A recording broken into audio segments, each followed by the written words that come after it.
Happy Sunday sa ating lahat mga idol. Good morning. We're back from a very busy week. Okay, so hindi tayo nakapaglaro ng manual. Gawa nga ng busy tayo sa trabaho. I hope nakuha nyo lahat ng rewards. Nakuha nyo lahat ng coupons dito sa login. Alam nyo na yan kasi I am actually late. Diba? Ilang araw akong hindi nakapaglaro, so I am actually late. So in this video, ipapakita ko lang yung striker build, and siguro mga 1 hour ko palang nilalaro yung striker ko, and na-appreciate ko siya. Okay, mabilis yung pasok ng experience. Kaka-level 80 ko lang, like maybe 1 day or 2 days ago. 22% na ako. Kasi kanina dito sa Corrupted Labyrinth, striker na ako. Okay? So, yung striker ko ay ganito siya. Since hindi ako kinakapos sa mana, nagta-time haste na ako dito.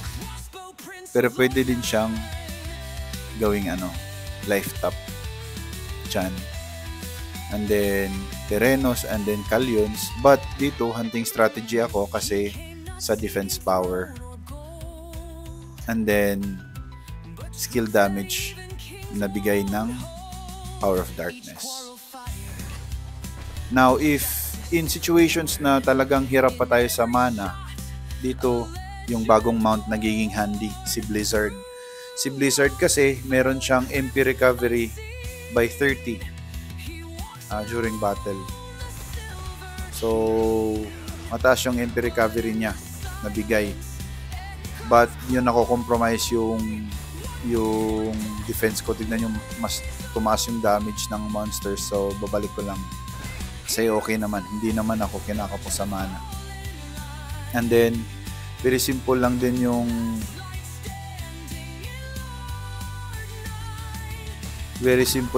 setup ko sa skills.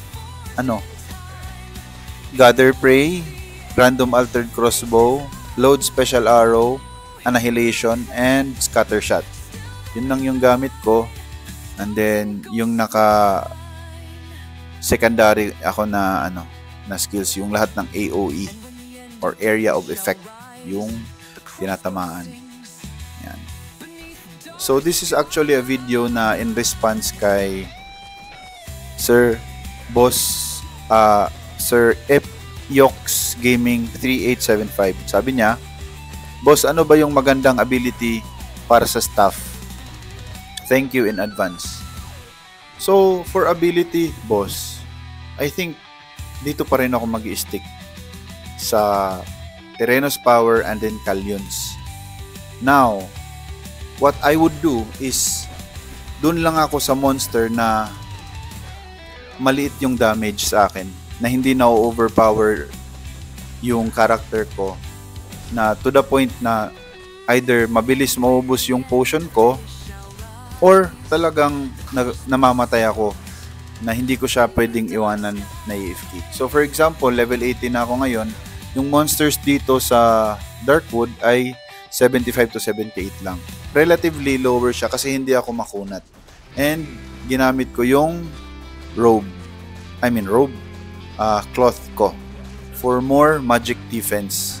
And then added na meron siyang additional na MP recovery na 30. Okay? So yun lang yung style ko. So if you think about it, kung staff yung character ko ngayon, although hindi siya naka-staff, same na ability yung gagamitin ko. In terms of ability kasi yung tinatanong mo eh. So, dito pa rin ako mag-stick. Now, if you're gonna ask kung kasi meron akong staff. Kung magbibuild ako ng staff na class, so in terms of class, yung lalaruin ko na class ay, of course, meron akong striker, na meron din akong Saint. Mahilig kasi ako sa Saint Bakit? Kasi nasusustain niya yung character ko. Mataas yung healing, mataas yung defense power. So, nakakasustain siya. And then, wala akong PvP, so wala akong opinion sa PvP. Okay? Yun lang. I hope I answered your question, and then I hope everybody's okay. Everybody's doing well. Still enjoying the game despite na talagang mababa yung drop rate. So, update ulit ako sa aking next market income. So, as you can see, yung hinahabol natin ay 48 USDT. Currently, nasa 30 plus pa lang ako. And ito yung mga nabibenta ko. So, ito ay temporal piece galing sa mga loots. Ito naman ay drops. So far, since November 14, tatlong helm lang yung na-drop sa akin. Ganun kababa yung drop rate. Tatlong helm lang. So, we are halfway through the month. I don't think na kaya kong ma-afford yung dalawang ganito na package unless mag-i-spend ako ng real cash ko. So, we'll see. Meron pa tayong 14 days to go. Alright? So, I hope na-answer ko yung question mo, sir. And then, if you're gonna ask me about build, hindi kita masasagot din kasi hindi ko pa talaga nilaro. I tried leveling my staff. As you can see, it's already level 42. Pero hanggang dito pa lang siya. And it will change as I level up. So, pinapa-level ko siya and then wala pa akong maibibigay sa iyo na full na opinion ko based on my experience kasi hindi pa siya luto. Okay? Hilaw pa siya. But, to answer your question, if you're asking staff na ability for staff, those are my answers.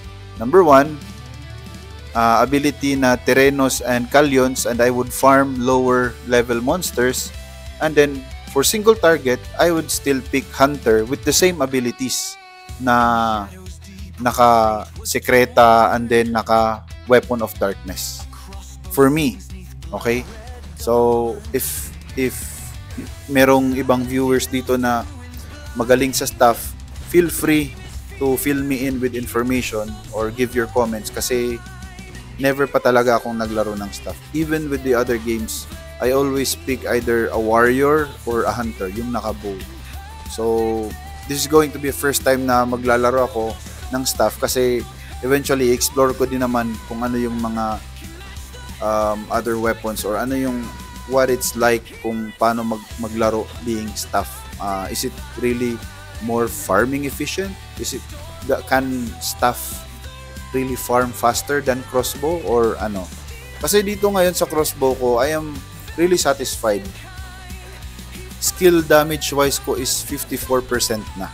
And hindi nauubos yung mana ko. So, bato lang siya ng bato every time mag-cooldown. Okay? And as for the mount, maganda yung mount. Yun nga lang, hindi ko alam kung kapag na-level 10 ko siya, yung second, anong tawag dyan?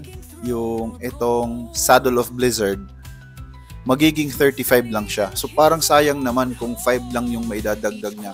I would hope na siguro somewhere sa 40 or 50 yung MP recovery niya once this is maxed out. So kaya hindi ko, although I have 3 here na life core, anong tawag dyan, hindi ko pa siya ininvestan kasi hindi pa ako sure. Okay? And I would also assume na yung isang saddle niya dito, yung sa defense power, magiging same lang kay Flamingo na magiging 105. So, hindi pa rin siya ganun kasubstantial yung difference. Alright? So, I hope I answered your question. I hope everybody's having a very good Sunday. Happy Sunday sa lahat. Keep grinding.